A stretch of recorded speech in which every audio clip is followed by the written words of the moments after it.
Estimados maestros, en esta oportunidad les doy la bienvenida porque tenemos que continuar con el trabajo de nuestros grupos de interaprendizaje o GIAs o reuniones presenciales, que en este caso toca el número 4. Miren maestros, en esta oportunidad vamos a tratar un tema muy específico y de suma importancia que todos estamos viendo y trabajando, ingresando en esa nueva temática, el cual viene a ser las evidencias de aprendizaje. ¿Qué es lo que vamos a trabajar? ¿Qué es lo que se va a hacer? Pues vamos a ver acerca de cómo analizamos o cómo valoramos las evidencias de aprendizaje que muestran nuestros estudiantes. Sin embargo, quisiera recordarles algo que hemos venido incidiendo, trabajando, explicándoles y reiterándoles de que ustedes, así como nuestros estudiantes, tienen que asumir una tarea por equipos. Entonces, vamos a recordarles los 5 equipos que se han formado respecto al control del tiempo, al cuidado de nuestro ambiente, a la distribución y uso adecuado de los materiales con los cuales vamos a ir desarrollando esta sesión, y así también el grupo base, que es el que consolida los productos. Asimismo, tenemos el otro grupo, que es el de animación. Entonces, recordarles a cada uno de ustedes su rol que va a cumplir en este trabajo. Y bien, nuestro propósito. Tenemos lo siguiente. No se trata de ser un experto en análisis de evidencias, no se trata de llegar a ser expertos en ningún tipo de materia en este caso. Lo que se trata es, lo que se pide y lo que se desea es que juntamente todos, ¿ya? De manera colaborativa, en equipo, en este caso por institución educativa, y con mi presencia debemos reflexionar sobre el análisis y la interpretación de las evidencias de aprendizaje de forma colaborativa. Dicho esto, también tenemos que presentar un producto. ¿Y cuál es ese producto? Es un listado de reflexiones, conclusiones o acuerdos sobre ese análisis e interpretación de evidencias que realicemos utilizando nuestros estándares. Para ello, nosotros tenemos que formar equipos. En este caso, como estamos trabajando por instituciones educativas, preferentemente será por áreas. ¿Ya? Tendremos el área de sociales, tendremos el área de ciencia y tecnología, el área de comunicación, el área de educación para el trabajo, y asimismo tendremos las macroáreas que van a ser arte, educación física, FCC, etc. Entonces vamos a trabajar por áreas para el análisis de las evidencias. Vamos a empezar de esta manera, maestros. Todos estamos por áreas. Ahora les voy a pedir lo siguiente. A diario nosotros trabajamos, estamos en contacto con el quehacer educativo, en este caso, con nuestros estudiantes, llevando adelante una serie de sesiones, de trabajos, de actividades, etc. Entonces, teniendo en cuenta esa experiencia de a diario, ¿no? Les haría la siguiente pregunta. Si ustedes tuvieran que valorar estas evidencias o las evidencias de sus estudiantes, ¿ya? Las evidencias que ustedes tienen a la mano, aquellas que se les ha podido impartir, ¿qué consideraciones deberían tener para valorar o para darle un peso, ¿ya? Digámoslo así, a esas evidencias? Quiero que ustedes contesten quiero que ustedes dialoguen, reflexionen por áreas y me expliquen qué consideraciones deberías tener para valorar aquellas evidencias. ¿Qué es lo que tenemos que hacer en este caso? Ya ustedes han podido reflexionar, ya ustedes han podido discutir las consideraciones. Entonces, ¿qué se tiene que hacer en este momento? Tenemos que compartir nuestras respuestas, tenemos que intercambiar las impresiones para recoger los aportes de los otros colegas y elaborar un organizador. Puede ser un esquema, puede ser un cuadro, un listado de ideas o cualquier otro tipo de organizador en el cual tengamos que plasmar esas consideraciones. ¿Les parece? Entonces, esa es ahora la tareita de unos cuantos minutos.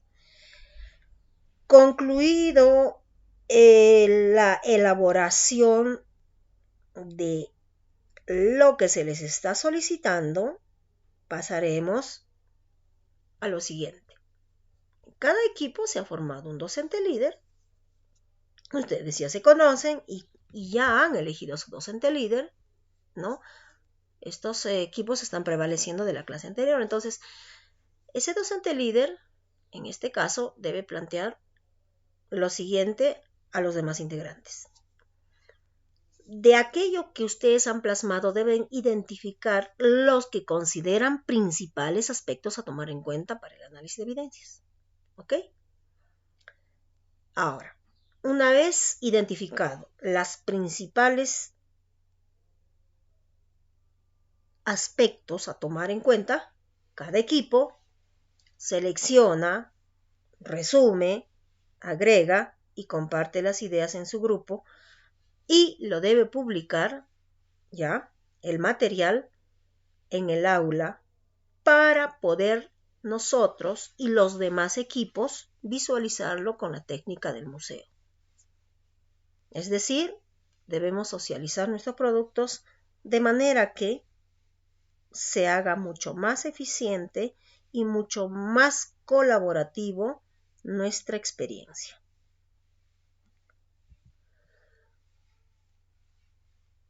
Bien, maestros, después de haber hecho esa pequeña inicio, diríamos, de todo este trabajo, vayamos a lo siguiente. ¿Qué cosa implica analizar una evidencia del desarrollo de la competencia? De acuerdo a lo establecido en el Ministerio de Educación, en el Currículum Nacional y también en las fuentes de trabajo que nosotros llevamos adelante, tenemos lo siguiente.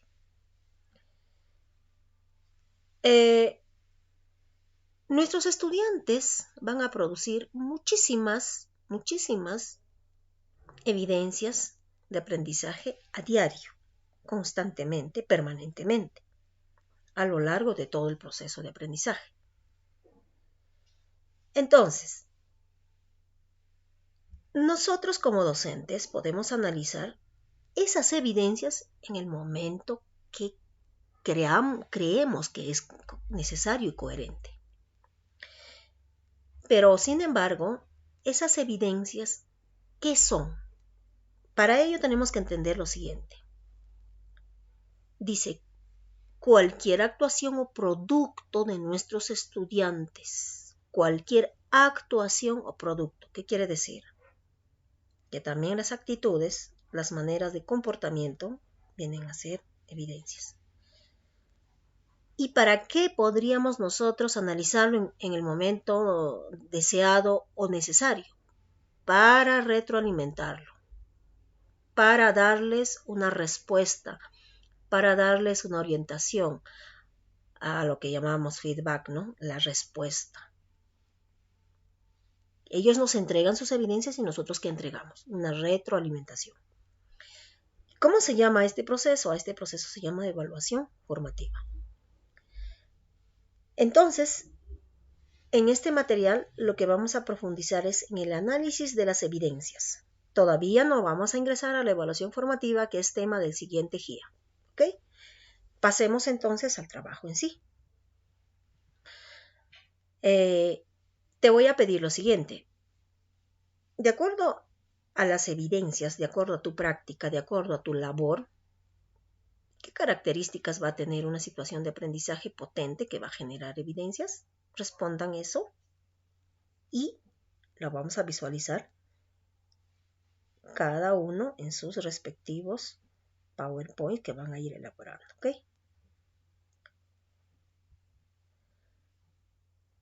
Bien, maestros, ya ustedes han plasmado sus ideas, ahora vamos a pasar a la otra parte que nos va a darnos mucha más luz sobre lo que es una evidencia. Les decía de que una evidencia viene a ser el recojo de información o actuación que los estudiantes producen. Bien, ahora, si yo deseo recoger información de lo que producen o de cómo actúan mis estudiantes, yo como docente, ¿qué tengo que hacer?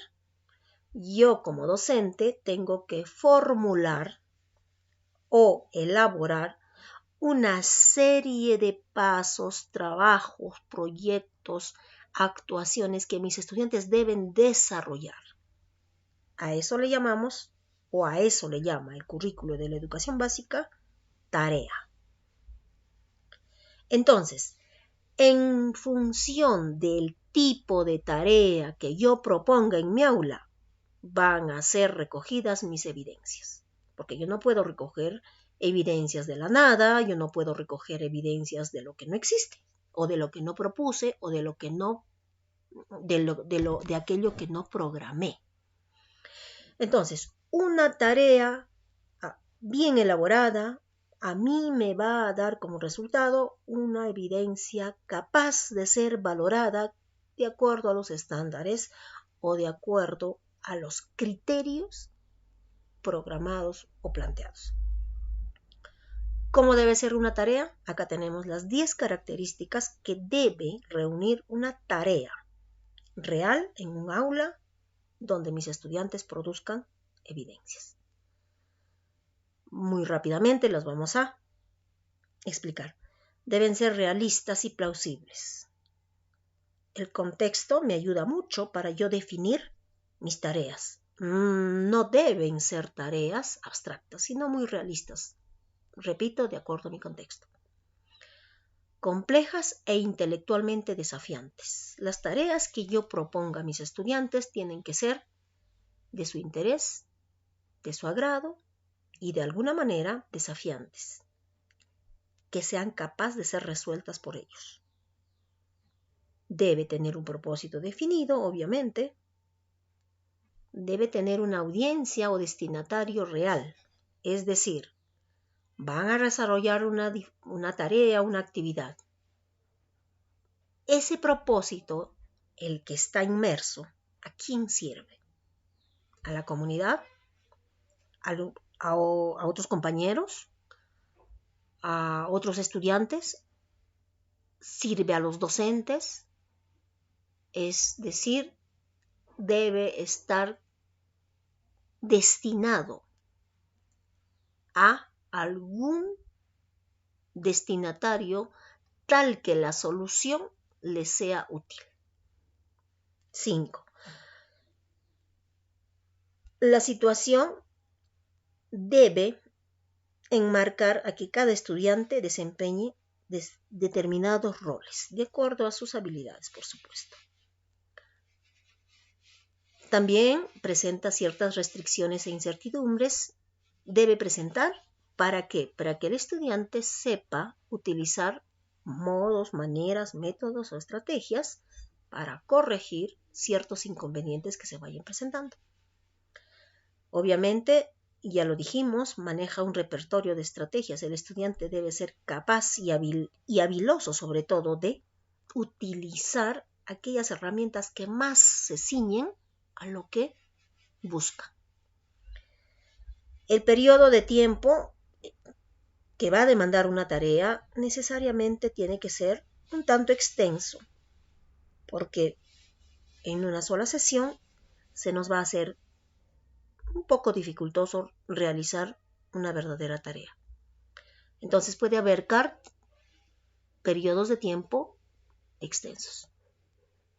Obviamente, los contextos en los que se van a dar las tareas van a ser colaborativos, van a ser siempre trabajando en conjunto, siempre va a haber un líder y se debe hacer grupalmente. Todo esto nos debe permitir una autoevaluación y una coevaluación de los estudiantes de cómo han ido trabajando para poder lograr el propósito. Dicho estas características, entonces, nos va a servir para análisis de una evidencia. Y entonces una evidencia va a llegar finalmente a ser una muestra verificada y certera que se obtiene en una tarea auténtica o en una tarea, pero relacionándolo con el campo de la vida cotidiana o del contexto del estudiante. Entonces, conclusión. Si queremos recoger evidencias reales de desarrollo de competencias, los docentes tenemos que plantear tareas que cumplan con estas 10 características de trabajo. Bien, acá también podemos ver que el análisis de las evidencias, los estándares, van a ser un referente. ¿Ya? En el análisis de las evidencias, los estándares son un referente, porque nos van a ofrecer las descripciones de los aprendizajes en progresión. Valorar una evidencia significa contrastar qué aprendió, ¿ya? ¿Qué aprendió? ¿Qué demuestra el estudiante con desempeños de la competencia que estoy trabajando? Para ello es fundamental que nosotros como docentes definamos claramente el estándar que se ajusta o se acerca más a ese desempeño que queremos valorar o que queremos evaluar, por así decirlo, entre comillas, con esa evidencia. Algunas ideas fuerza donde los estudiantes, por ejemplo, una idea fuerza. Los estudiantes van a presentar rasgos de desarrollo de diferentes niveles del estándar. No se van a ubicar estrictamente en el nivel que supuestamente pertenece. ¿Y esto es un problema? No, maestros, no es un problema.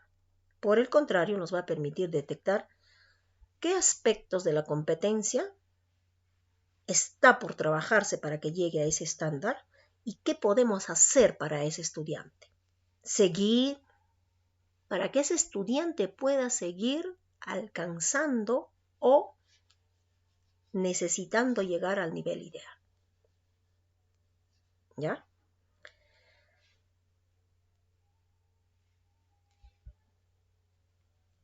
Aquí podemos también darles algunas pautas básicas de lo que es la evaluación formativa. Dijimos de que analizamos las evidencias para retroalimentar. ¿Ya? ¿Y para qué retroalimentamos? Para poder orientar, primero para poder hacerle reflexionar al estudiante sobre el trabajo, sobre cómo va avanzando, sobre cómo va desarrollando sus competencias. Luego tomamos decisiones de manera oportuna y pertinente para brindarle oportunidades diferenciadas a los estudiantes. Cada estudiante, dijimos, no necesariamente se va a ubicar en el nivel que desearíamos, sino de acuerdo a cómo va trabajando y a cómo va mostrando sus niveles de desarrollo, nosotros lo podemos seguir empujando hacia el nivel ideal. ¿Y cómo lo hacemos? Brindando el apoyo pedagógico de acuerdo a las necesidades identificadas. ¿Cómo identifico necesidades? Valorando sus evidencias. ¿Y cómo yo hago que mis estudiantes desarrollen evidencias? Proponiéndole intencionalmente tareas o actividades de suma importancia o de suma riqueza para ellos. ¿Ya?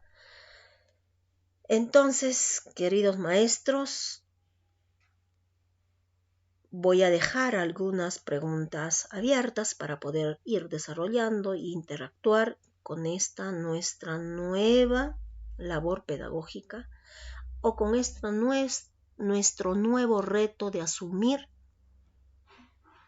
el nuevo currículo de la educación básica, en el cual vayamos desarrollando las competencias y valorando eficientemente las evidencias para retroalimentar de manera oportuna y así poder conducir al estudiante al nivel deseado.